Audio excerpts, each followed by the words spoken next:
Today, we're very, very excited to have our NGO friends come to us to give their insights into what's going on in this absolute maelstrom that is CBD COP15. Yes, I've got to keep remembering that I'm at the biodiversity one and not at the climate one, which is a real challenge.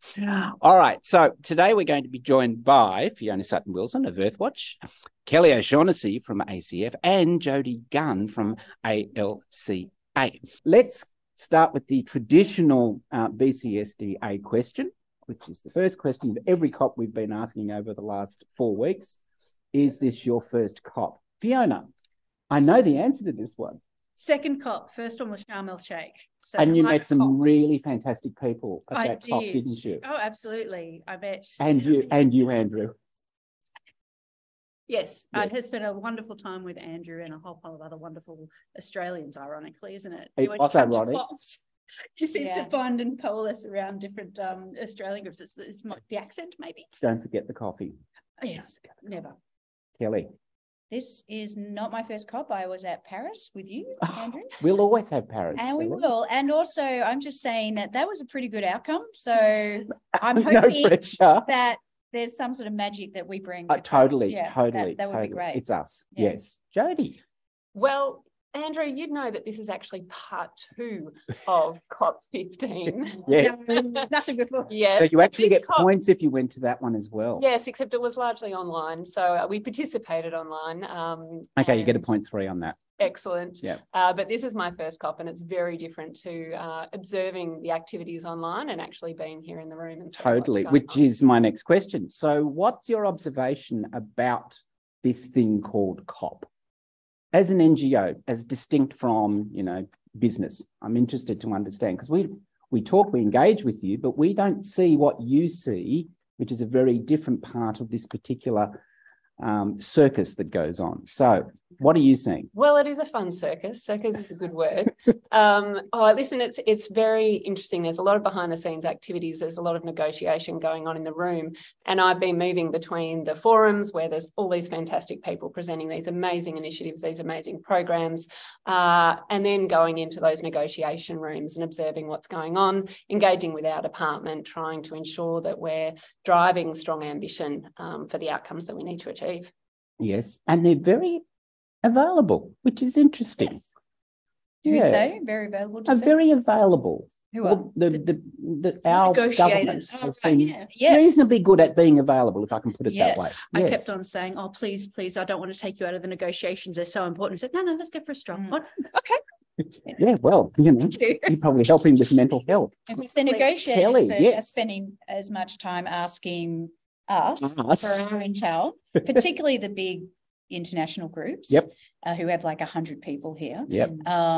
And they're asking as much from us of intel than they're giving. But it is really different this time around. They're doing a really good job in the negotiations I've been sitting in.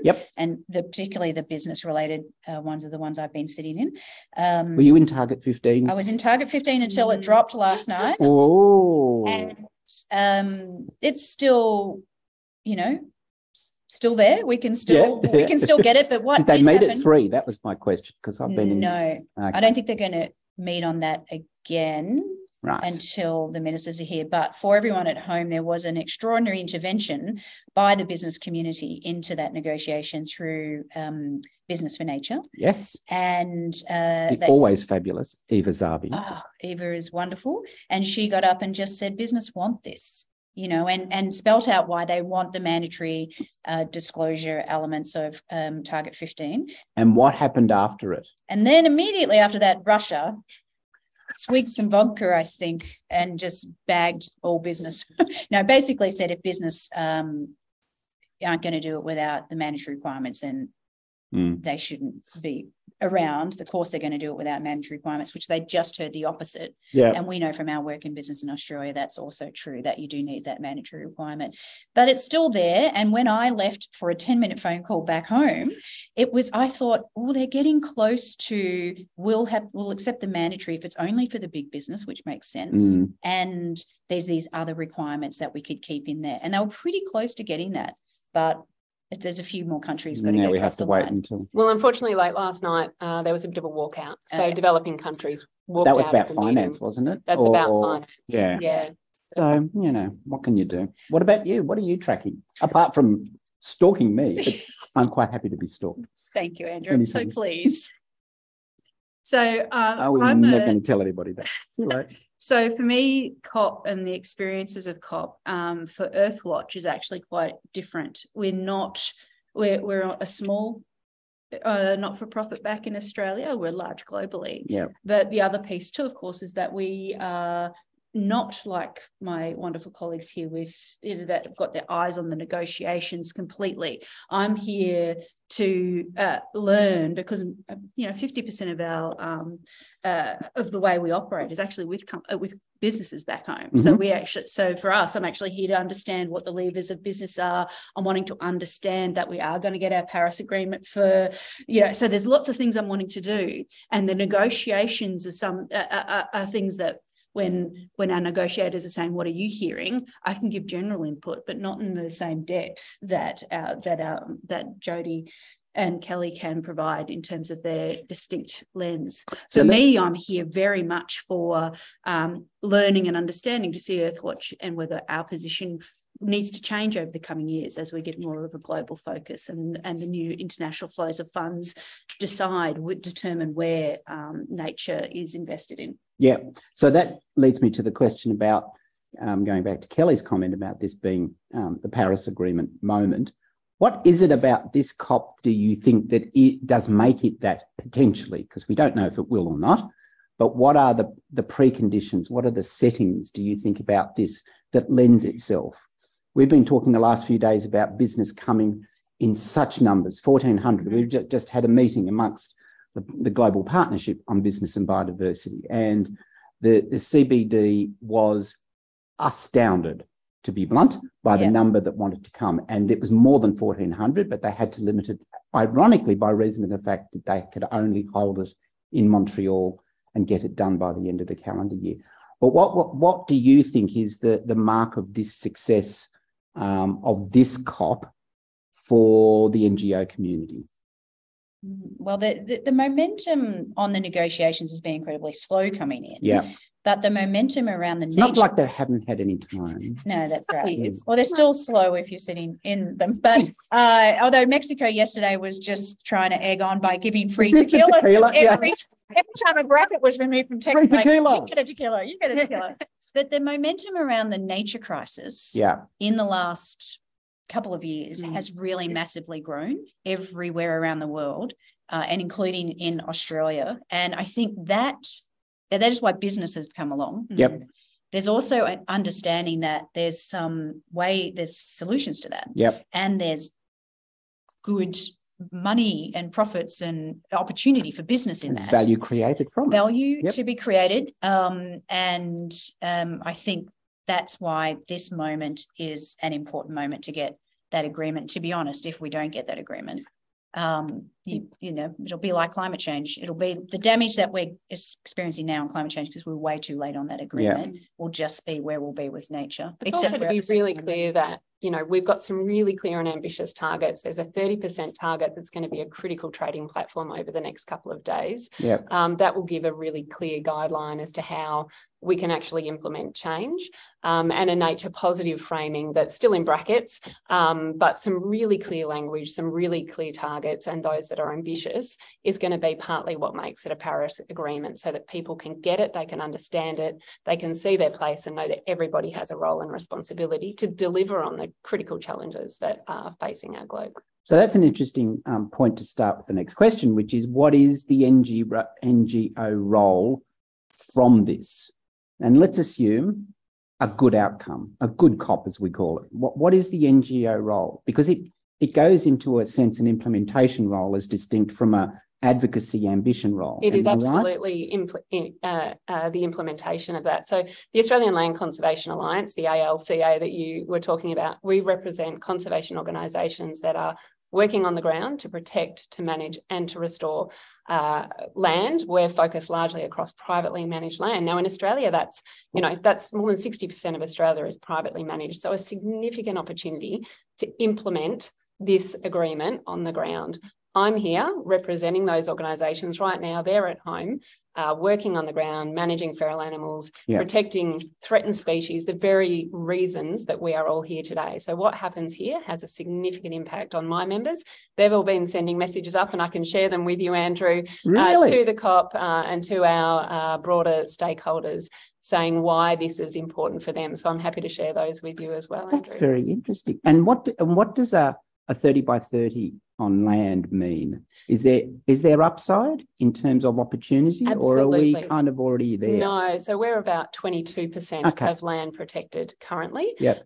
We've got some. Sorry, let's be clear. What are they saying when we say 30 by 30? So we mean 30% of land protected and 30% of oceans protected. So two separate targets. By 2030. By 2030. Yep. And that's a global target. Yeah. But the distinct difference, and why we're really thrilled with the ambition that Australia is coming into, is that they've also made a domestic target in Australia for 30% of land and 30% of sea protected by 2030.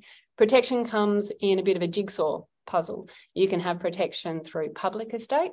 You can have a protection through Indigenous protected areas. But also what's important for my members is privately managed land managed. Right. By private stakeholders, by private organisations, individuals, thousands of landholders all over Australia, Aboriginal and Torres Strait Islander people, farming communities, conservation-minded people, protecting land, protecting the threatened species, the important species that are critical to us in Australia. Absolutely. And big news, remind me, last week when Minister Clipper said, how does this good COP, and we're making that assumption here, how does this good COP inform the work that needs to be done around transformational reform of our environment protection laws in Australia? Well, the minister framed the whole law reform under the phrase of nature positive. Yep. And which I think nature positive is the same as net zero, in that ultimately we will have a framework and a structure about how you get to nature positive. To it, yes. And that what I read in what she's saying, I think we've got to negotiate all this still, we've got another 6 months, but is that every development that goes through the EPBC assessment will have to be nature positive. Yep. So it will have it will return more habitat than it will harm, et cetera, et cetera. It will identify impacts and dependencies. And hopefully we will do that. Exactly. Natural Capital Protocol. Yeah. So I think it will have, those laws are incredibly important for the protection element of what we're trying to achieve for nature. So you end extinction by protecting important habitat that still remains. Yep. But you also have to, so that's the halt. And the reverse component of what we're trying to get here to end extinction is the regeneration of habitat, which is a nature positive element. We are just nowhere near that globally and in Australia. And so what our NGO movement will do next on this is the whole lot of advocacy around how do you regenerate nature at massive scale? Yeah. So how do you have nature positive agriculture, tourism, development, just keep reeling them off. Resources mining. Yeah. So you have to shift most of the sectors, if not all of them, to be nature positive. So we're running an agriculture campaign around nature positive, particularly focused on food. Obviously, is where most agriculture comes from. Yep. And what it does to shift that system. I mean, I don't think we even know how to do that yet. So this is still decades worth of work I think we've got, but that's why we need the agreement now, because we need to have the sounding board in which we can shift into that implementation, as you call it. But that implementation is massive reform that's required. Yeah. And it's not 10 years, Peter. And the other piece too, of course, is that we're talking at scale. That actually forgets things like the urban greening that needs to be done to mitigate and adapt to the climate change challenges that we have as well. And so there's this urban greening lens that can be put across this. And how do you call that at scale? So how does that become part of the OECM process? How does that what does that mean, and so on? But it's part of restoration and regeneration if you're starting to get work and investment into our urban spaces, which is exactly where more and more people are residing. And then what are we going to do? Just say, well, let's have urban development there and get rid of the green. It's just not possible. You need to have it for well-being. So the layered impact of what we're trying to achieve across all the different types of landscapes within Australia is quite will need us all, and with all of our different lenses, whether they come from private property owners, from the advocacy and negotiation work, or whether it's from the work that needs to be done in concert with business who are trying to work out how they're going to invest and get their returns.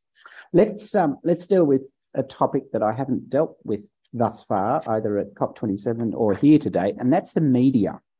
You did an important piece with the ABC, I think before you came. Yep.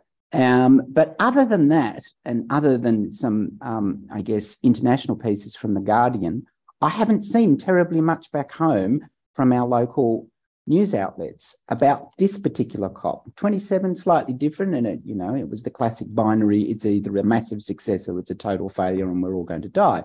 But on this occasion, or am I wrong? I mean, I have been out of the country for a little while. Have I missed anything? And if that's the case, why do you think media in Australia, at least, don't track these kinds of negotiations? I think people are very aware of climate change. Yep. And increasingly, I mean, we've seen our election, community voted for it. People are less aware at the broad level of the impacts of biodiversity loss. So it's generally not as well known and understood. And I think that's a big problem and one that we're trying to shift. I did hear, on the contrary, though, Andrew, that there are more media people here now over this last week than there were at COP27. Oh, really? Potentially rumour and conjecture. There's a lot of that going around. None of them are from Australia. None of them are probably from Australia. They That's aren't. right. There's no media. No media from Australia. But there is increasing media presence here than there has been previously. And the other piece to think about too is that Australia, and this is coming out from the newly formed Biodiversity Council that did some research. It was launched last week. Yeah, and so some of the research, now that you can correct me if I've got the numbers wrong, but it's something like Australians broadly love nature. We all think it's wonderful, but a vast majority don't believe there's a problem with it.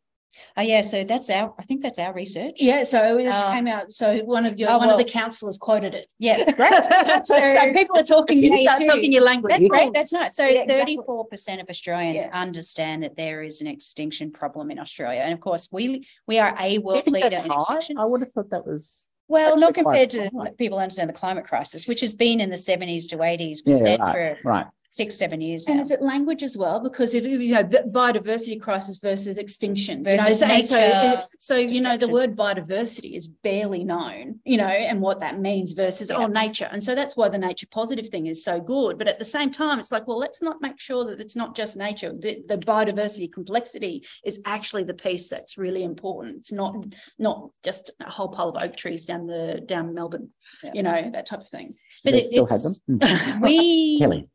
We're not bad at getting media to say everything. We're in the media average 17 times a day is our last year's calculation. So it could be better, but we're all right at it. And we could not get media attention this time around and tried. We had briefings. We're just popping out a media release as we speak, actually, about where the COP's at now. We don't think we need to pick up, but last time we didn't think we got the ABC story. So there's just not the interest in. There's 2 journos in Australia who are interested in this, which I will not name because I probably couldn't, forgotten their names. And so it's not without trying, actually. So it is so it is an actual problem. And I think it is because Australians aren't yet as understanding that there is a problem with and I think you're right. Extinction or biodiversity or nature. Yeah. So broadly, we all think that our nature is good. Well, that's because it's pretty bloody gorgeous. When you go on holidays and everything seems to be okay. The actual reality is just what we don't understand is that we have the worst record of species extinction. Yeah, we're leaders in extinction. We're Australia. It's not the way we saw the dinosaur last night, which is quite exciting. So NGOs here, as distinct from business, I don't deal with on a general day-to-day basis, other than, of course, engaging with the lovely 3 of you. But what is the sense of what you think is going to happen here? you must be hearing either the same things we all are in the business community, which is this is looking pretty good, but it could all go pear-shaped fairly quickly. On the issue of Target 15 in particular, very much a case of 3 steps forward and 2 steps back, but at least it's there and we can build on it. But we've still got an awful lot of bracketed text to get done before this thing supposedly ends on, Monday? Yeah. So what are you hearing? Been in and out of a range of negotiating meetings on the various 19 odd targets, and there are, Andrew, an awful lot of brackets still in place. There's a lot of circular discussions. And sorry, for the clarity of the audience, a bracketed text means? It is still under negotiation. So we've got a set of words that trying to set an ambition, trying to be clear and concise about what it is that we need to achieve. And there's still particularly a lot of the things that we need to measure, a lot of the things that are going to drive the action are still quite bracketed. Circular arguments. The ministers are arriving, and a lot of the debate is being held over until they get there because it's not being negotiated in the rooms. Heads of states are meeting today, met this morning, meeting again tonight, we understand, to try to resolve some critical issues. The ministers are going to get a number of issues as they arrive tomorrow to try to address and deal with and resolve. In the meantime, the negotiators are going to continue working through all of the targets in the hope that we get there. I think people are being optimistic. Whether it's as ambitious as we'd like it to be and whether it actually gets over the line is still up for debate and betting potentially. Yeah. So just for listeners back home, it's a consensus, not voting, or we reckon. Yeah, so just in case you had to have 196 go yes. Yes. Yeah. So it's worse than a local council election. more drawn out. Much worse than a local council meeting. I'm curious. Can I ask a question? Am I allowed? Wow, this is radical. Sure. So I know that business is focused in on Target 15. What are you guys so focused in on? Which targets? No. To be fair, okay, 18 and 19 as well. Okay. And probably 2 and 8. But it does depend on sector. Okay. Yeah. Sorry. So the people listening won't have any idea. No, but I'm answering a question. The rest of the time, I know the ones I'm involved in, and then everyone says, we need a dummy sheet for all the targets without having to read the entire agreement, of course. So Target 15 mandatory. Well, we came actually because we wanted to push hard on Target 15 because there is an $8 billion mandatory reporting by, amongst others, business on their nature, dependencies, and risks. Yep. And dependency is really important. Yeah. We'll see if that comes through. And that is important because if you have to transform sectors to be nature positive, they ain't going to do it if they don't know their impacts. Right. And the only way I think we solve this problem is if you is not just by the financing mechanisms to find money or redirect some money. You've got to redirect how business operates, how agriculture works, how fisheries work. And so you have to have that because that is where most of the resource will actually come from. And I think a lot of time in our movement, we still keep arguing government funds. They're just not going to free up the $8 billion a year across the number globe. that you need. So the funding gap for what it's going to cost us to address the biodiversity crisis is $700 billion per year. Yeah. That is the gap between what we have and what we need to do what's happening. Now we can divert harmful resources, harmful subsidies. About $500 billion per year is expected to be able to be diverted from harmful subsidies to positive impacts. So we can, there's a which mechanism business has been saying they need to be dismantled, at least at this COP. Very supportive of that. And the negotiations on that yesterday, is that target, I think that's target 14, but don't shoot me if that's incorrect. That's going better than the target 15 about the mandatory disclosure. In fact, I think 14's now got clear text. Yes, it has. So footing's done. So that's really important. But I wanted to pick it up then on not the NGO reaction to business, because that's sort of a binary question and answer session. But last week, Friends of the Earth were quite critical of business being here, which is interesting because you don't get quite the same at climate COP anymore. There are still calls for that. but I'd be interested in your observations about the presence of business at this COP. Discuss. I think it's really important that they're here. I think the opportunity for businesses to change their practices, to invest in nature positive activities is really important. And in being really explicit, that there's a difference there between offsetting activities and investing in positive activities. So if they're here because they want to genuinely have a positive impact, then that's fantastic. And we have seen more businesses here, as you pointed out, than we have before. Yep. And so the potential for private finance to fill that gap is really significant, as long as it's done in a very clear way with measurable targets. There's a whole greenwashing issue, absolutely, that needs to be dealt with. And the detail in the implementation, the detail in those targets is really important to ensure that businesses do start changing their practices. The TNFD frameworks that are emerging, the science-based targets, they're all really important elements that businesses will start having to respond to. And just before Kelly answers, to build on what you just said, Jody, we were told today that the Business and Nature Forum, which was held, the Finance and Nature Forum that was held today, which is a UN auspiced forum, is the very first time they've ever had an official finance forum at this COP. So that's ostensibly almost 30 years worth of not talking to finance, to private sector finance, admittedly. But the really interesting panel was those of the finance ministers who came. And there was one from Japan who had actually been at, would you believe, COP, was COP13 2007? The famous Kevin Rudd COP, as I can call it. And she can remember the discussion around financing climate back in 2007. So it was interesting to hear that link.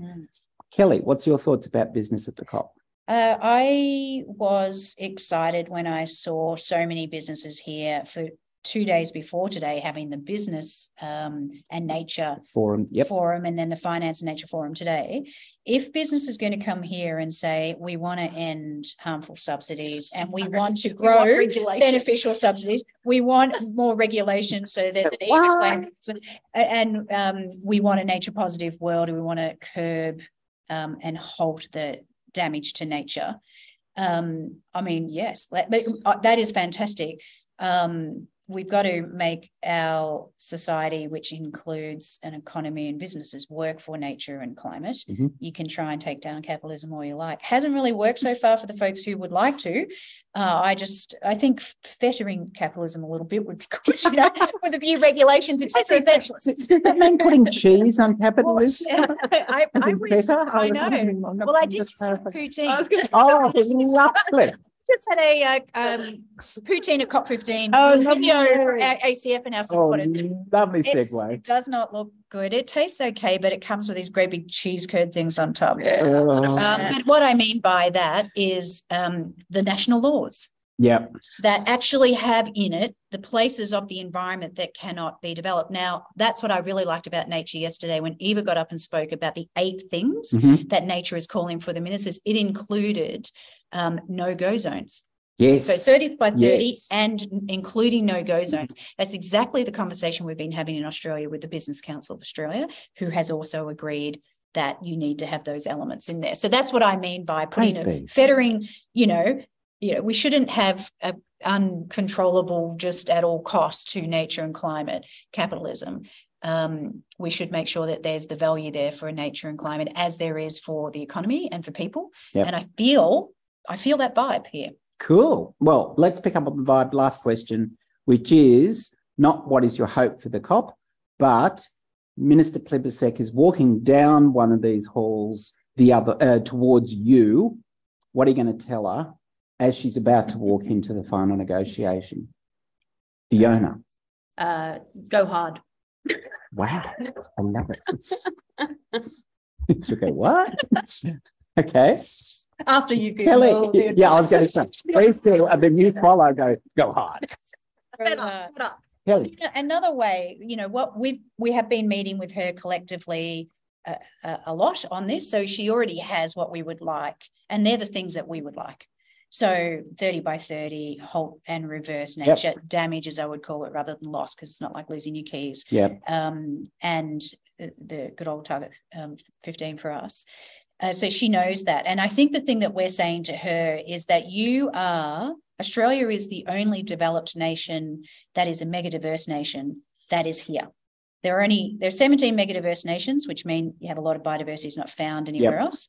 And the only other developed nation is the US, which is not a signatory. So there is a leadership role, and that's what we're telling her, that this is an important leadership moment. And a lot of the things that we would like the framework to sign up to, we have committed to in Australia. Yes. Like ending extinctions, 30 by 30 and other things. So we haven't committed to how, and the government's still silent on the hard yards that you need to do to actually achieve that. Like, for example, ending land clearing. Yes. So that leadership, I think, would be great for her to show here, because we're really important in this negotiation. But what's interesting about that, being Australian, everybody's got her back. I mean, you guys are important. Thanks. Really? This is the most Anyway, Jody, last words. Yeah, listen, I think similarly, but halting and reversing nature loss is absolutely critical. We do have a really strong leadership role to play in this. 30 by 30 is critical and has got to get over the line, and effective resourcing. And it is really important for resourcing here in Australia and supporting the global south as well. So they're probably the key things. Well, a big thank you to Jody, to Kelly, and to Fiona for the contribution. Thank you so much for joining us. Tomorrow, very exciting, we're going to have Diane Holder from WBCSD and Mark Goff from Capitals Coalition, and if I can actually get him into a room, Tony Goldner from TNFD. But for now, thank you so much, Andrew Petersen. Bye for now. Take care. See you soon.